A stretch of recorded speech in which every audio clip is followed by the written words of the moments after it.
أعوذ بالله من الشيطان الرجيم. بسم الله الرحمن الرحيم. إن الذين كفروا سواء عليهم أأنذرتهم أم لم تنذرهم لا يؤمنون. ختم الله على قلوبهم وعلى سمعهم وعلى أبصارهم غشاوة ولهم عذاب عظيم. أأنذرتهم أم لم تنذرهم.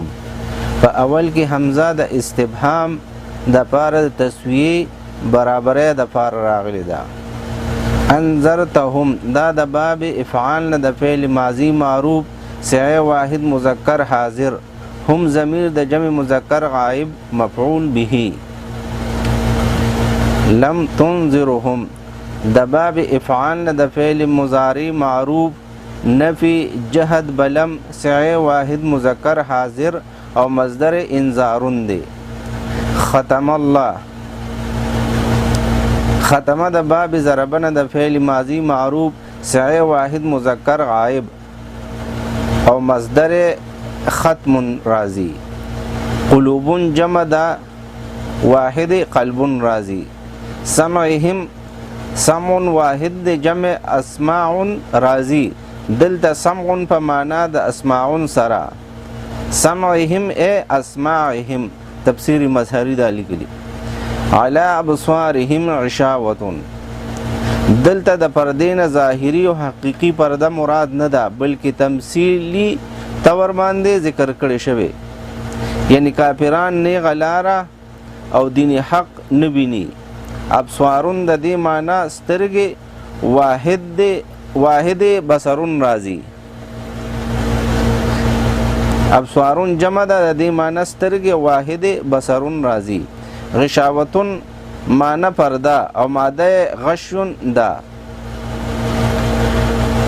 ان الذين بشکها کسان کفرو چې کافر دي سواء علیهم برابر خبره ده علیهم پدوی باندې انذرتهم کيریت دوی لرا ام لم تنذرهم کنیریت دوی لرا لا یؤمنون دوی ایمان نروړي. ختم الله مهر لګول دی الله علی قلوبهم فزړونو د دوی وعلى سمعهم او په غوږونو د دوی وعلى ابصارهم او پسترګو د دوی غشاوة ناشنا پردی دی ولهم او د دوی د فارا عذاب عظیم عذاب لوی دی. ان الذين بشکها کسان کفرو چې کافر دی سواء برابر ده علیهم فدوی باندې انذرتهم کیریت دوی لرا ام لم تنذرهم کنیریت دوی لرا لا یؤمنون دوی ایمان نروړي. ختم الله مهر لګول دی الله علی قلوبهم فزړونو د دوی وعلى سمعهم او فغوږونو د دوی وعلى ابصارهم او فسترګو د دوی غشاوة اشنا پردی دی ولهم او د دوی د فاره عذاب عظیم عذاب لوی دی.